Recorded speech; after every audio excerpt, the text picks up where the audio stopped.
After a disastrous meeting with Donald Trump and J.D. Vance at the White House, Ukrainian President Volodymyr Zelensky left the Oval Office visibly exhausted. He had just endured one of the most difficult encounters of his political career. Unlike previous meetings, when the United States had offered almost unconditional support to Ukraine, the atmosphere had completely changed. Trump, now back in power, had adopted a cold and skeptical stance. Why should we keep sending you billions of dollars? What do Americans get out of this? Trump asked, his voice dripping with disdain. Zelensky, prepared for this kind of rhetoric, hadn't expected such a direct attack. He tried to argue that the United States had always been the main pillar of Ukraine's resistance against Russia. If the U.S. abandons Ukraine now, Putin will take it as a sign of Western weakness. But Trump laughed. Weakness? You mean like continuing to beg for endless money? Have you even thanked the American people enough for the billions we've already given you? I don't think so. J.D. Vance, the vice president, added with sarcastic amusement. Maybe if you sold the country to Putin, there'd be some money left to rebuild it. The conversation quickly devolved into an aggressive confrontation, with Zelensky defending the honor and sovereignty of Ukraine, while Trump and Vance made it clear that America's patience was running out. The Ukrainian president left without any concrete guarantees of military or financial aid. To make matters worse, Trump publicly declared that Zelensky needed to show some respect before the U.S. would even consider sending more support. There was no time to catch his breath. As soon as he left the White House, Zelensky was informed that he was expected at another meeting, this time with White House Press Secretary Karoline Leavitt. Unlike Trump, who relied on blunt insults and theatrical shock tactics, Leavitt was methodical. She knew exactly where to strike to get the answers she wanted. While Trump relished publicly humiliating his opponents, Leavitt operated with a refined and pragmatic approach. Many saw her as one of the rising stars of conservative American politics. Upon arriving at the conference room, Zelensky immediately noticed the difference in the setting. The space had been carefully prepared for a formal discussion, with reporters and advisors observing closely.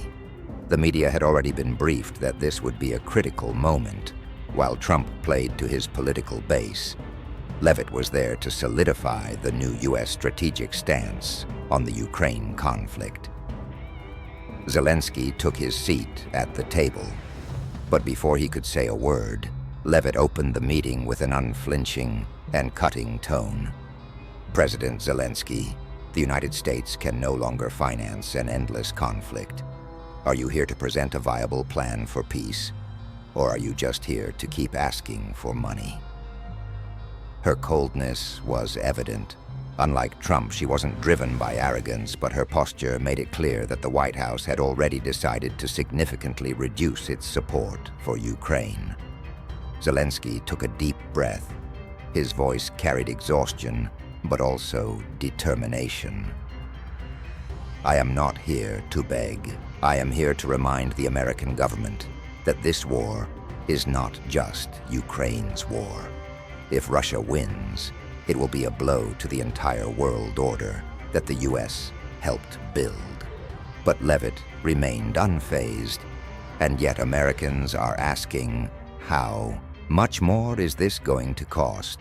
Can you guarantee that this war can be won? Or are we just funding an endless battle? Zelensky understood the dilemma he faced. If he claimed the war was nearing an end, he would lose credibility, since Ukraine's military advances were still uncertain. If he admitted the fight could drag on for years, he would confirm conservative suspicions that supporting Ukraine was a lost investment. He knew he had to choose his words carefully. His response to Karoline Leavitt would not only set the tone for this debate, but could also determine the future of U.S. support for his nation. The battle of words was just beginning. Zelensky took a moment to compose himself, his mind still reeling from the brutal exchange with Trump. But he had no time to dwell on it. Sitting across from him now was Karoline Leavitt, and he could already tell that this battle would be of a different nature. If Trump had been a sledgehammer, blunt and overwhelming, Leavitt was a scalpel, sharp, precise, and methodical. Her gaze was steady, unwavering, as if she had already mapped out exactly how this conversation would unfold.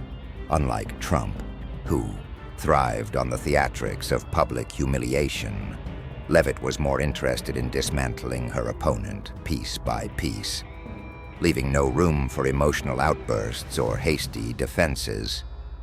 Zelensky straightened his posture, meeting her gaze head-on. Was no stranger to difficult conversations, but something about Leavitt's cold efficiency unsettled him. There was no bravado, no mocking smirk, only a quiet confidence that suggested she was fully in control of this situation. And then she spoke. "President Zelensky," she began, her voice calm but cutting. "America has poured billions of dollars into Ukraine's war effort, and yet, 2 years later, victory is nowhere in sight. Our citizens are beginning to wonder, what exactly are we funding?" Zelensky had been expecting this question. It had been the core of the conservative argument against continued support for Ukraine, repeated endlessly on U.S. news channels. He leaned forward slightly, his hands clasped on the table. "You are not just funding a war, Ms. Leavitt. You are defending the principles of democracy. You are stopping a dictator who will not stop at Ukraine. If Russia succeeds..." Here, who will be next? Moldova? The Baltics? Poland? Leavitt remained unshaken. "With all due respect, Mr. President, the American people are tired of hearing that they have a moral obligation to fund your war. They want to know in concrete terms what they are getting in return. What guarantees do we have that this money isn't disappearing into the abyss of a never-ending conflict? What is your plan to win?" Zelensky clenched his jaw. He had answered this question dozens of times before. The plan remains the same. Liberate occupied territories, push Russian forces back, and ensure Ukraine's sovereignty is never again threatened. Leavitt tilted her head slightly, as if unimpressed. "That's not a plan, Mr. President. That's a goal. And so far, it seems further away than ever. Your counteroffensive stalled months ago. Your forces are stretched thin. You've lost key strategic positions.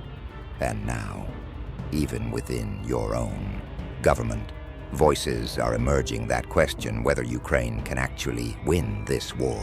Why should the U.S. continue to invest in an outcome that is, at best, uncertain?" Zelensky exhaled slowly, choosing his next words carefully. The United States did not ask for certainty when it entered World War II.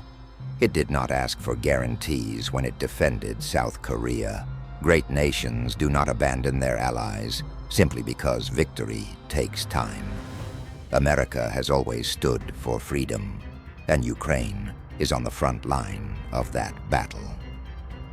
Leavitt did not flinch. "That's a beautiful speech, Mr. President. But the reality is, this administration is no longer interested in blank checks. The American people want results. If you cannot deliver a clear path to victory, then perhaps the real question is whether peace negotiations should be your priority instead." Zelensky felt his pulse quicken. This was it. The shift he had feared. Trump had implied it, but now Leavitt was making it explicit. The new U.S. administration no longer saw victory as the goal. They wanted a way out. "Are you suggesting that Ukraine surrender?" he asked, his voice sharp. Leavitt shook her head, her expression unreadable. I am suggesting that you reassess your position.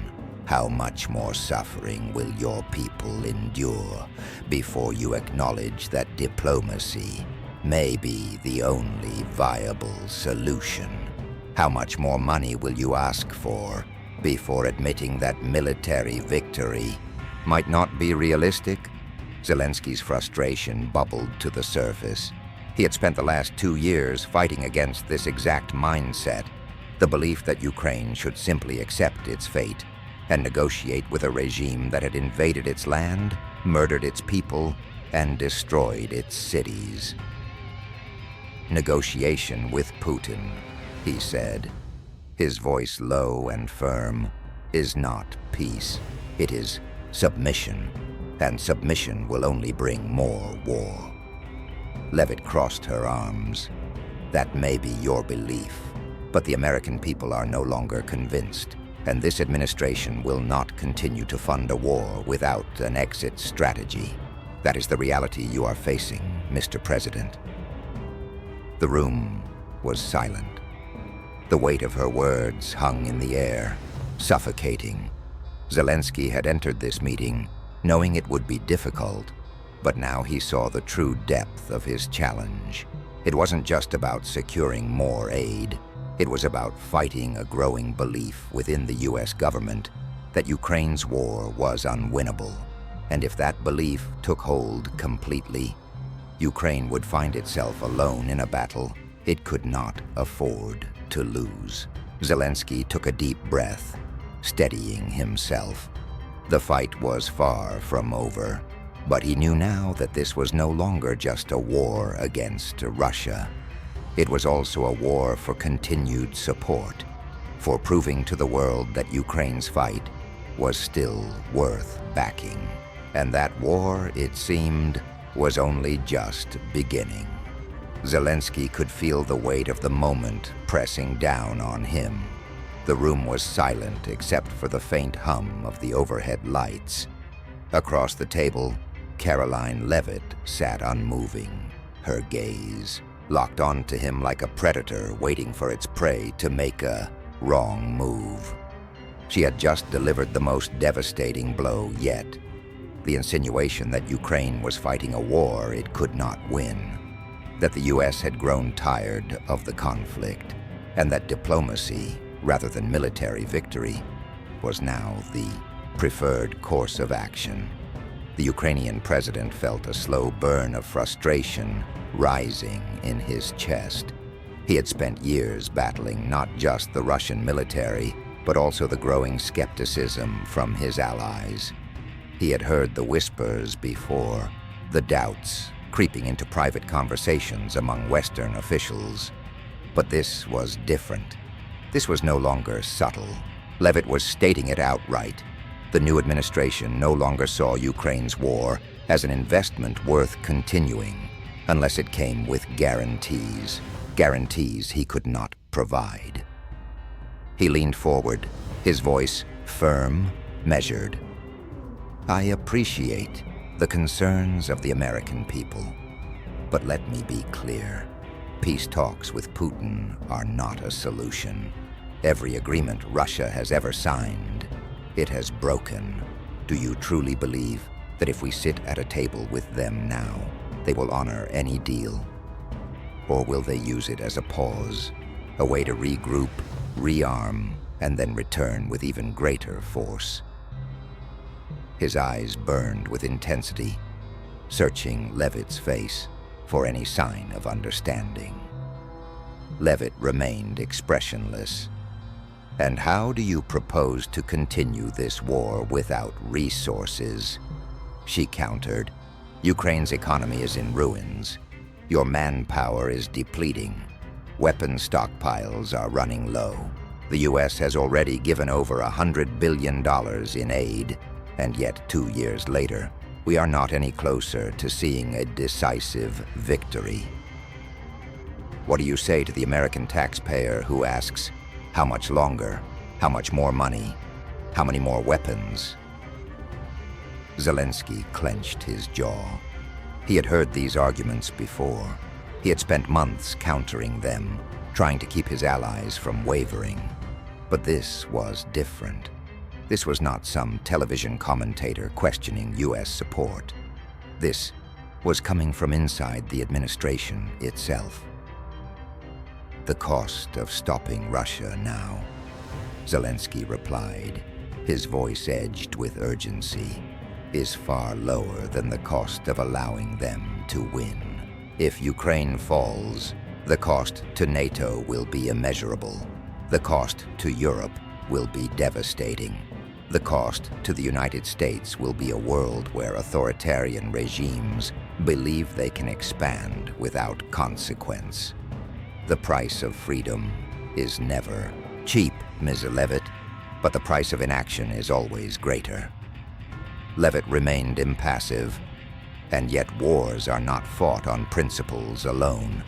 They require strategy, resources, and most importantly, an endgame. Right now, we don't see one. What we see is a prolonged war with no clear resolution. That is not sustainable, and this administration will not continue funding a conflict indefinitely. Zelensky's hands clenched under the table. He knew where this was heading. The Biden administration had, despite its own hesitations, provided continuous support, believing in Ukraine's ability to resist Russian aggression. But Trump's return to power had changed everything. His administration, now filled with figures like Leavitt, was driven by a different philosophy, one that placed hard-nosed pragmatism over alliances, one that viewed foreign wars as bad investments, rather than moral imperatives. The frustration inside him boiled over.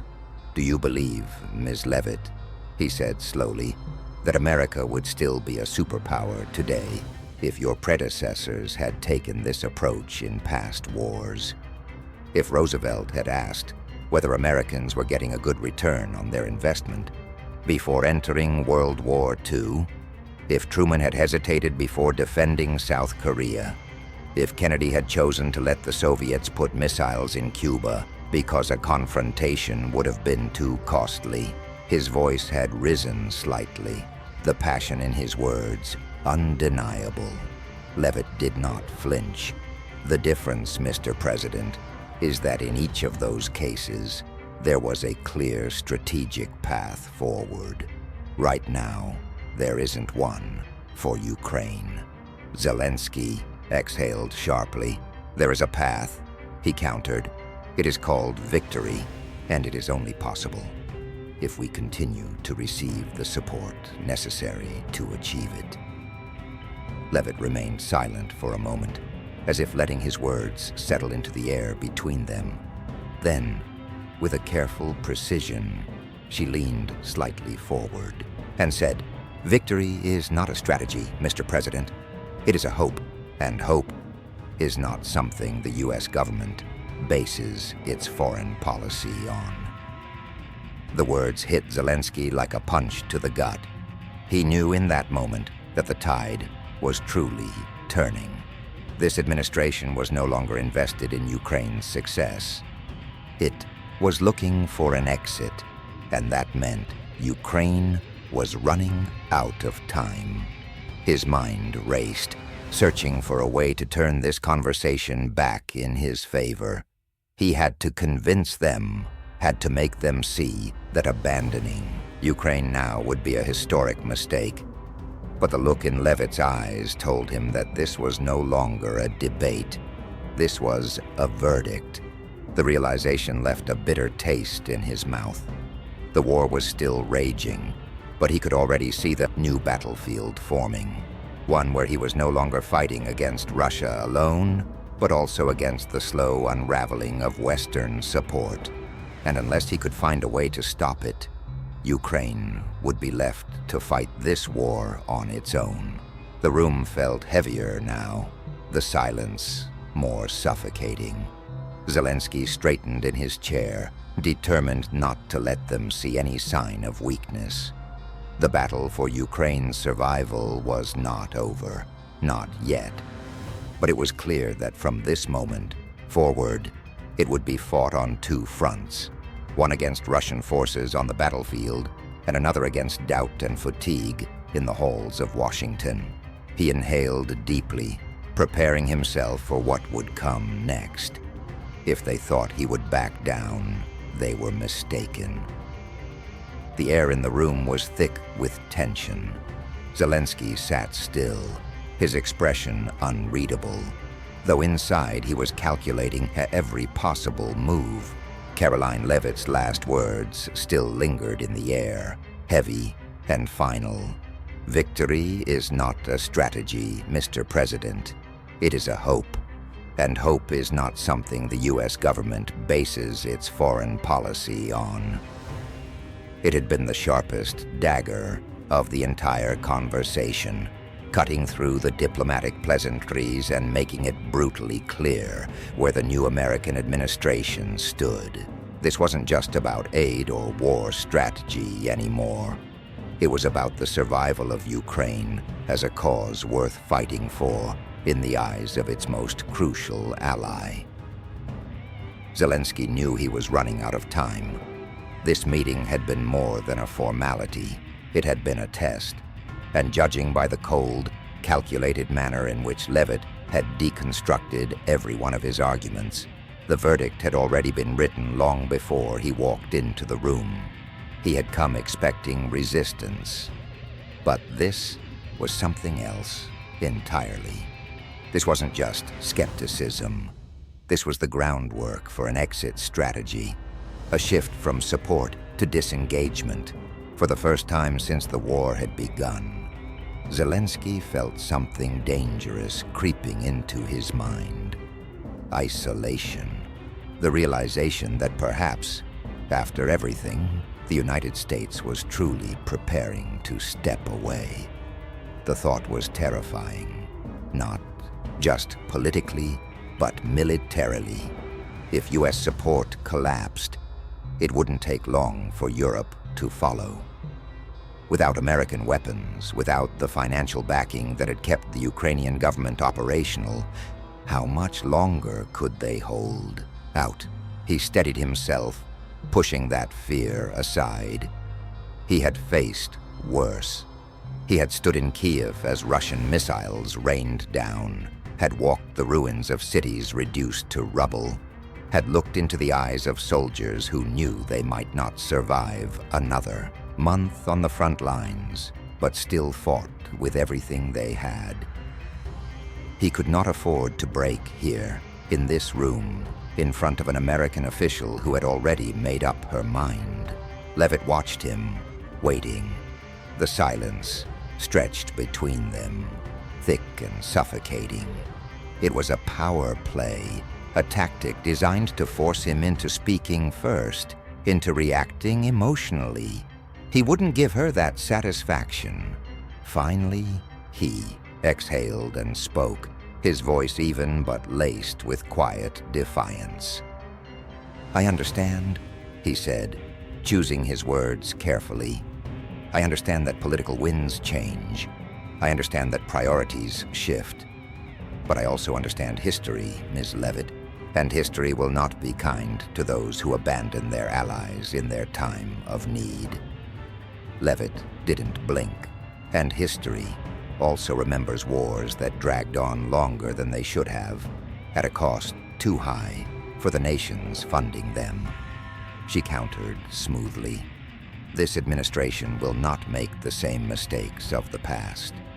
We are reassessing our commitments, and that is the reality you need to prepare for." Zelensky almost laughed. "Reassessing commitments?" he repeated, shaking his head slightly. "That is a polite way of saying you are looking for a way out. And if you do, know this: Russia will not stop. Not with Ukraine, not with Moldova, not with the Baltics. If you close your eyes to what is happening now, you will wake up one day to find a much larger war on your doorstep, and then the cost will be far greater than anything you are trying to save today." For the first time, Leavitt hesitated. It was barely noticeable, but it was there, a flicker of something behind her otherwise composed expression. Doubt? Perhaps. But it was gone as quickly as it had appeared. That is a discussion for another time, she said, her tone unreadable. For now, the administration will be considering all options, and I suggest you do the same. That was it. The meeting was over. The finality in her voice told him there was nothing more to say, nothing more he could do in this room to change the outcome. The decision had not yet been officially made, but it was clear now. The White House was preparing to shift its stance on Ukraine, to limit its involvement, perhaps even to phase it out entirely. Zelensky stood slowly. "I thank you for your time, Ms. Leavitt," he said, his voice polite but devoid of warmth. He had fought hard in this room, but it was not a battle he had won. He turned to leave, but before he reached the door, he stopped and spoke once more without turning back. "Do not forget that when the world needed the United States to lead, it was not hesitation that defined your country. It was action. I hope, for all our sakes, that history does not remember this moment as the day America turned away." And with that, he walked out. The door shut behind him, sealing not just the room, but what felt like a new chapter in the war, one where Ukraine would have to fight not just against Russia, but against the slow, creeping tide of abandonment from those it once called allies.